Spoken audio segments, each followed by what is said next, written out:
I abandoned my family because they deserved it. I abandoned my wife and my 13-year-old daughter a week after I discovered my wife's affair. It's now almost 6 months since that day. I discovered her affair by chance. Our marriage had plenty of intimacy and was in good shape. I came home late from work, and there was a safety training seminar I had to attend. My wife Eve was sleeping on the sofa and a message with some emojis popped up on her phone. Emojis like I would use when I message her. I snooped and I found out what had been going on for at least 5 months. I knew the affair partner, Adam. He was a work colleague of hers. He was married and had 3 children. While reading the messages, something just snapped in my head. It fundamentally changed me. Over the course of reading their messages, I went from loving Eve more than anything, to hating her, to just going blank. Not just about her, but everything. Totally numb, I took pictures of the messages and went to bed. Eve was mad the next day that I went to bed without waking her up. She complained about neck pain from sleeping on the couch all night. I wasn't really listening, I just remember thinking how everything was muffled. During breakfast I didn't say a single word. My wife and daughter chatted away. They didn't seem to notice anything different about me. Or even acknowledge me. But I definitely didn't feel like myself. I went through all the daily motions, I went to work, did all the normal stuff. The only difference is I sort of stopped talking. Sadly I realized that nobody seemed to even notice. It's like I wasn't even there. I started to understand that Eve and my daughter didn't really love me. I was in the house with them, but unless they wanted something from me they didn't really interact. I would get these pangs of pain, they would come and go. Sometimes they would overwhelm me completely. I walked around like this for 5 days before Eve asked me if something was wrong during dinner. I had maybe uttered 3 words in total to her and my daughter in that period. I didn't even answer her question, I just made a confused face, then continued eating. She seemed okay with that. The next day I didn't go to work. I didn't really have a plan. I put it in my car and walked around the neighborhood for a while. I ended up at the kitchen table waiting for the wife to come home. She came home with a few bags of groceries. She immediately started talking about her day while unpacking. I just sat at the kitchen table in pain. She didn't even look at me apart from one glance as she entered the kitchen. Daughter popped in and did the same. Their backs were turned to me and they talked about some trivial crap on sale. I have never felt so rejected, unappreciated, so alone. I felt totally invisible, like I wasn't there, or that I wasn't worth acknowledging. I was thinking back on our lives and all I could see was that they didn't care about me at all. They probably never did, I was an accessory to their life. I was hit with a wave of pain, I cried, still they didn't notice, so I got angry, very angry. I had a glass of water in front of me, I stood up and threw it hard at the tiles over the sink. It just exploded, glass shards rained over everything. They froze, unsure what to do when they saw my contorted tear-soaked face. It was uncomfortably quiet for a long while before I spoke.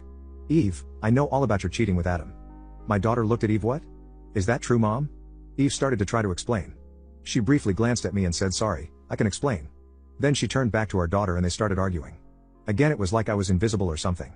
After a few minutes watching their increasingly heated argument I just walked out and got in my car. I looked at them again through the window, still arguing in the kitchen. They didn't even notice I had left. I sat there for a few more minutes before I gave up and just drove off. It took maybe 15 minutes. Before Eve tried to call me, then call after call after call, then a flood of texts from both of them. I just ignored it and eventually turned the phone off. The next day I took half of our money out and called my boss. I told him I didn't know when I would be back. He told me if I didn't show up I was fired. I just told him okay and hung up. I just didn't care. I went to Adam's house, his wife opened. I gave her a copy of the messages and told her what Adam and my wife had been up to. I left her crying on the stairs. At the end of the day I ended up in a cheap hotel at the edge of town. The next few days were kind of a blur. Eve's older brother is a cop named Bob. Bob showed up on the 4th day. I don't know how he found me. He tried to interrogate me, but I didn't say anything. When I didn't engage, he told me I was under arrest and put me in cuffs. However, he didn't take me to the station like I expected. He took me home instead.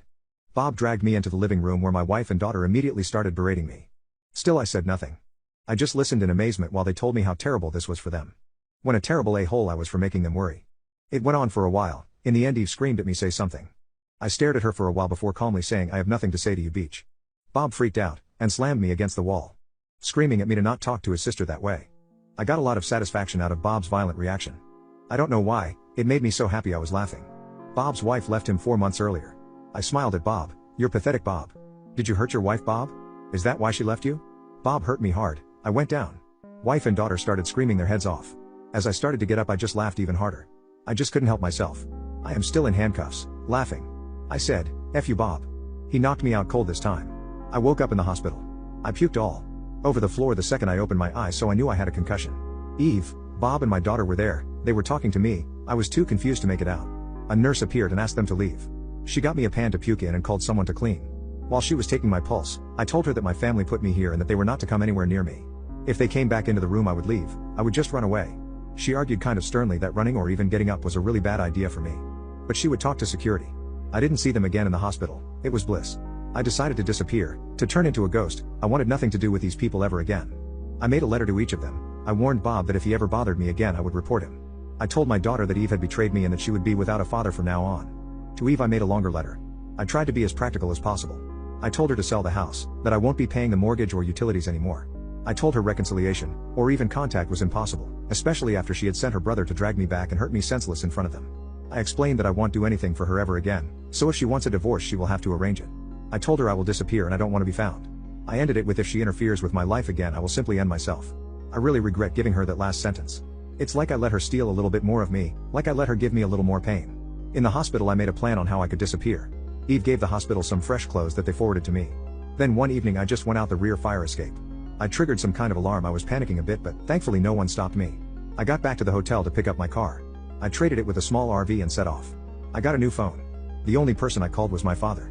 I told him everything and told him if he gave my new number to anyone I would become totally unreachable, forever. He could call me if he needed to reach me if I needed to sign something. Other than that I wanted to be left alone. For the first few months I grieved the loss of my old life, but I came to realize that I grieved the loss of a fantasy. A memory that only existed in my head. The loving wife and daughter, the family, friends. It was all just an illusion in my head. These people never really cared for me. Over time I started to rebuild a sort of life. Only this time I was a total ghost. I rent a safety deposit box to keep valuables and cash. I do odd jobs for money. I hunt and fish and scavenge.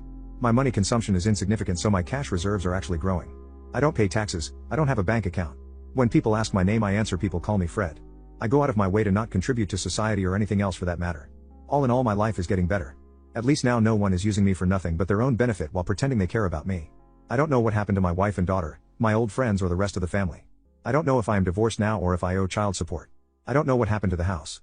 I don't really care. My father has tried to give me information a few times but I shut that down hard. He is the only one I speak to occasionally from my old life.